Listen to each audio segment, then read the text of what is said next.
Hey guys, Dr. Andrepinesettmd, the premed productivity expert, and tonight I'm answering this question I keep getting from you guys about international medical schools and should I go, and ELAM and Caribbean medical schools and all these domestic or all these foreign medical schools.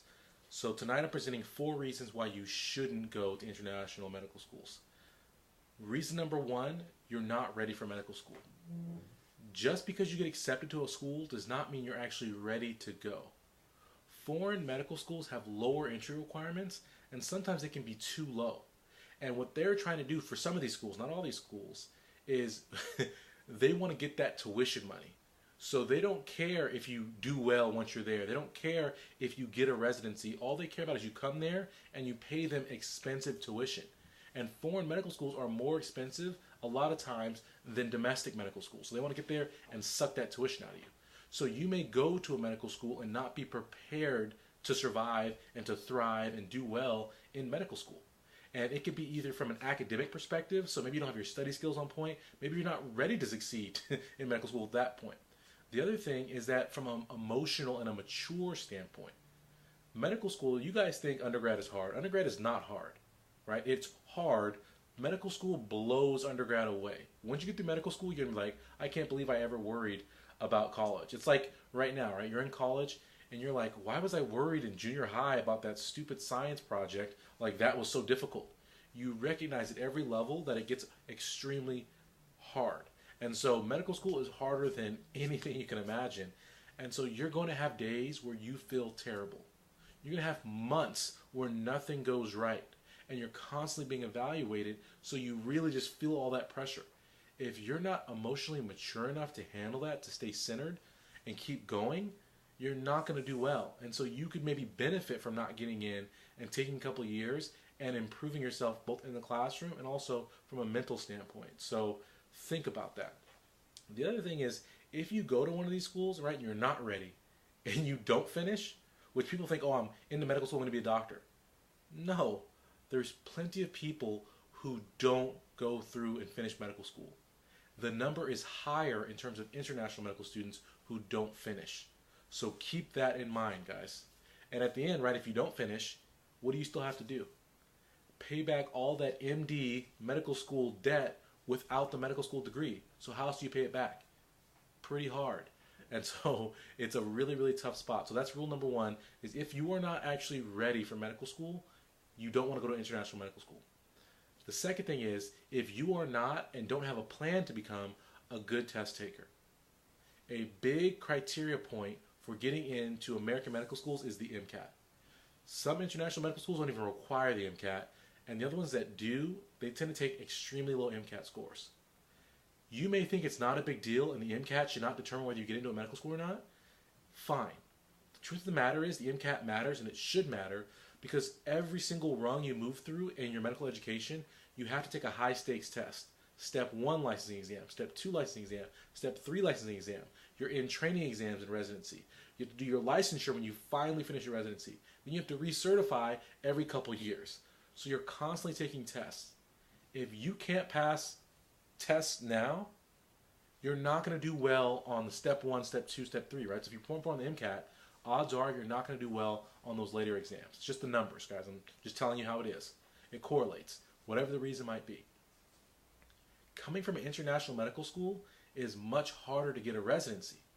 Therefore, your step exam board scores have to be extremely high and competitive in order to get good American residencies.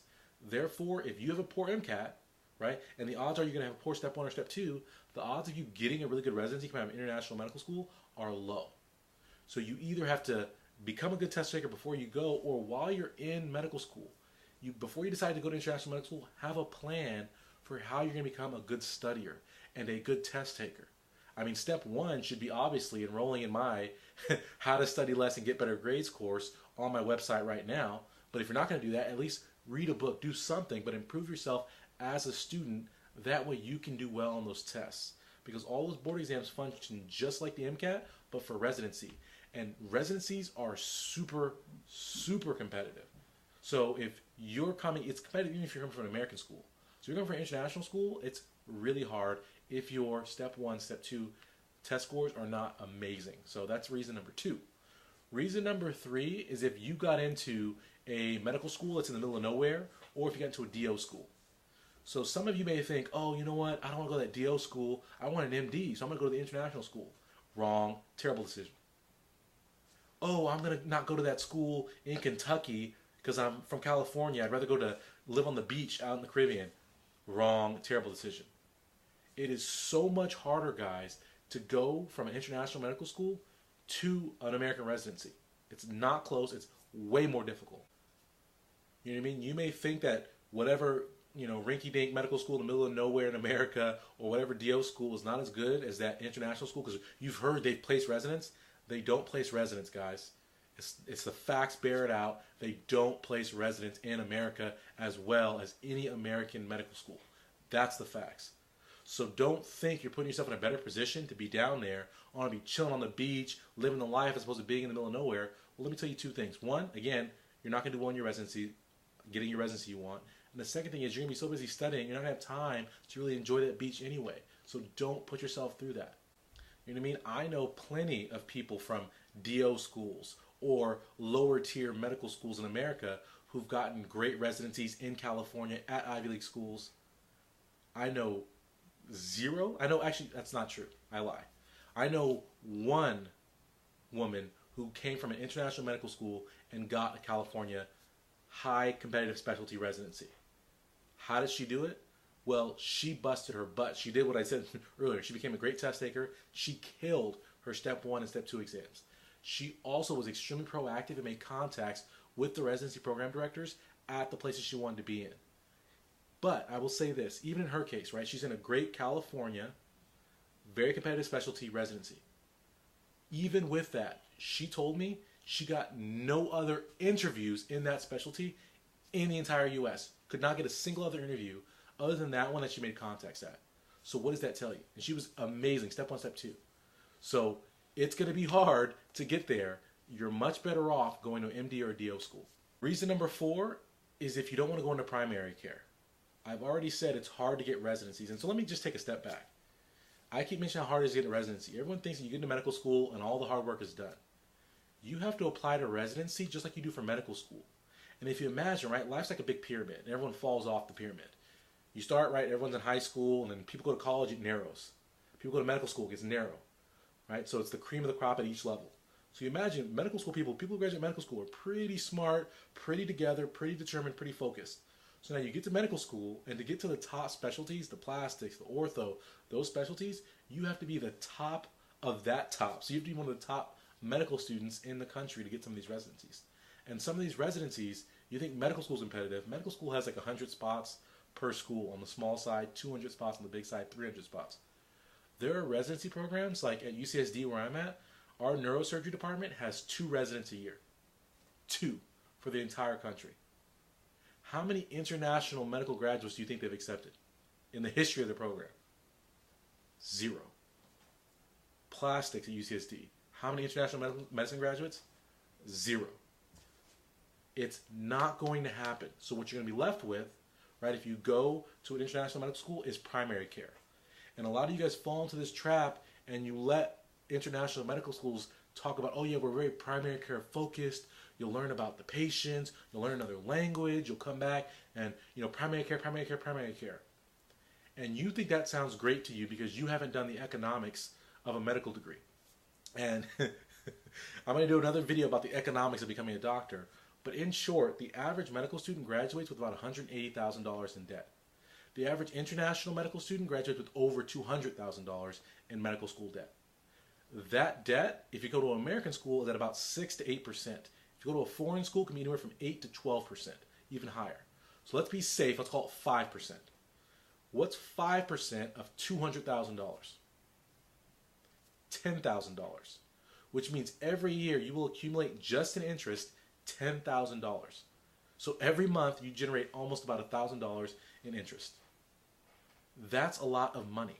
So you figure, right, you've got to pay down all those loans. You're going to have a family you have to pay down, right, pay for your family, all those things. Can you do that on a primary care specialist salary? Can you do that as a primary care physician? Yes, you can. You can. but it's much more difficult than doing it on a specialist salary. And I don't say this to say anything about primary care. I think primary care is amazing. If you want to do it, great. Make sure you can afford to do it. Because I couldn't afford to do primary care even if I wanted to do it. I didn't want to do it, but if I wanted to, I still couldn't afford it. Because my loans are too high, my funds are too short, I don't have financial backing to be able to pay down my loans, so my loans are growing and growing and growing, and I would never make the money back enough to pay it off as a primary care physician. And I'll do a whole video on the economics so you can see what I'm talking about. But if you don't want to do primary care, and you get locked into primary care and you can't afford it, that's a problem. The other thing is if you actually don't want to do primary care. So if you're thinking, oh, I'm going to go to international medical school and I'm going to be a plastic surgeon, it's not going to happen, guys. And if you actually look at the statistics, most of the international medical schools, they put people into primary care. That's what they do. That's what they have the options to. And they like to sell it as them focusing on primary care, but the truth is that's what their residents get. And they don't necessarily, even if they do get specialty positions, they get them in the middle of nowhere at hospitals that don't have the reputation for residency, that won't put you in a position to get competitive attending positions, right? Non-academic centers, all those things. So I just really want you guys to think about, if you're thinking about going to international medical school, don't. This is the honest to goodness facts. And I'll do this in an economics video, but sometimes you're better off just picking another field. And if you are only able to get international medical schools, I would tell you, unless you come from money, you can make a lot of things happen. If you don't come from money, don't go to international medical school, because it will not ever pay you back, and you will not have the career opportunities that you think you will have. It is a false pipe dream. So I could be no stronger on this opinion, and some of you may comment and rip this video to shreds. The statistics bear it out. And I'm not going to list stats because that's boring, but I'll list one stat to close this video out for you guys. Let me read this stat for you. New medical schools continue to pop up every year, and established medical schools are increasing enrollment every year. However, the number of federally funded residencies has remained capped since 1997. That's 19 years ago. So no more, very few residency spots have been increased since 1997. However, every year medical schools are popping up. They're getting bigger. International schools are getting bigger. All these things. So, so I want you to think about that, because you have to place into one of these competitive spaces. And one of the great quotes that goes with that stat is that Atul Grover, he's the chief public officer for the AAMC, so the American Association of Medical Colleges. This is a bigwig public policy guy. So when he was asked about what he thought of increasing the number of medical schools and the number of medical school spots, he said, it's not a good idea, because we don't want to see medical grads facing $200,000 in student loans, not able to actually finish their training. Because I mentioned not getting competitive residencies. Every year there's a percentage of medical students who don't even get a residency. So this is, I can't stress strongly enough, guys. This is one of the heads of AAMC telling you, you might go to medical school and you might not get a residency. And you might literally be out on the street with a medical degree and no job, right? Because you've got no formal training. You can't practice. So think about it really, really hard before you go to an international medical school. I never recommend it. Don't do it. If that's your only option, do something else. Change careers. And I'm sorry to be so harsh and so blunt about it, but it's the facts. And people can get on here, and that's why I like having a YouTube channel, because I can reach you guys, but at the same time, there's so much garbage on this YouTube that it makes me sick sometimes. I see some people's videos that they post, and they have no expertise. They don't know what they're talking about. I talk to deans regularly. I talk to admissions people regularly. I'm in the know. I work with Princeton Review. I know how admissions works for medical schools.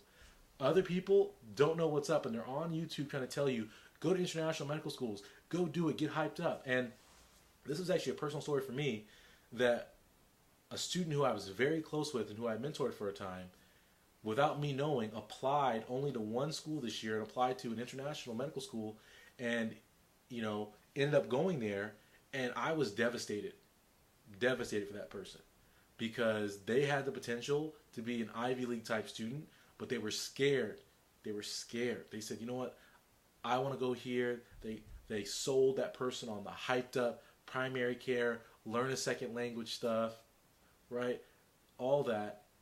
And the truth is that that person could have been at an Ivy League school and in a position to have an amazing medical career. And I don't know if they'll ever make it into a residency and have that opportunity to help people like they were trying to do, to go back to the community and really serve. And so it's very, very unfortunate, but I cannot say it any stronger. Anyone who tells you anything different is lying to you. And for you guys who see this video and know what's up and know that I speak the truth, I hope that some of you guys will share this so that other people can see the real truths about residencies and about medical school and getting into residencies from international medical schools. I'm going to post this also to my blog, so check out my blog so you can see the actual script of this, so you can see the actual bullet points and see what I'm talking about in the real breakdown. But international medical schools are not the way to go. Don't do it. And if you're a person right now and you're an undergrad, it's early in your undergrad, and you sense that that may be your only trajectory because your grades are so low, it doesn't have to be. Fix it right now, this moment. Contact me. Get over to my website. I have a course. It's 9 hours of me talking all about studying, breaking down every single aspect of studying, teaching you all the systems that allow me to study better than anybody in the entire world. And facts are facts and everything else ain't. And these are facts. International medical schools, not the way to go. My study course, the absolute way to go. So get it together, guys. Send me, as always, send me emails, comment, my email, andre@premedproductivity.com. If you are going to email me, guys, take the time out. And I have a video about this and how you address people, but take the time out, say hello to me in the email. Take time out, tell me about yourself. Don't just spew questions at me or big bold statements like, hey, tell me how to study better. What does that mean to me? I don't know what's wrong with your study. I don't have a whole lot to do there. So send me specific questions if you really want, help. But thank you guys again for watching these videos and supporting my channel and seeing through the fluff that's out there to some real stuff. And like I said, I hope you guys share this with people. If you have a friend or if you're considering going to international medical school, do not do it. Watch this video over and over again until you believe me. I'm hypnotizing you. Hypnosis coming at you. No international medical schools. And with that, I'm out. Peace.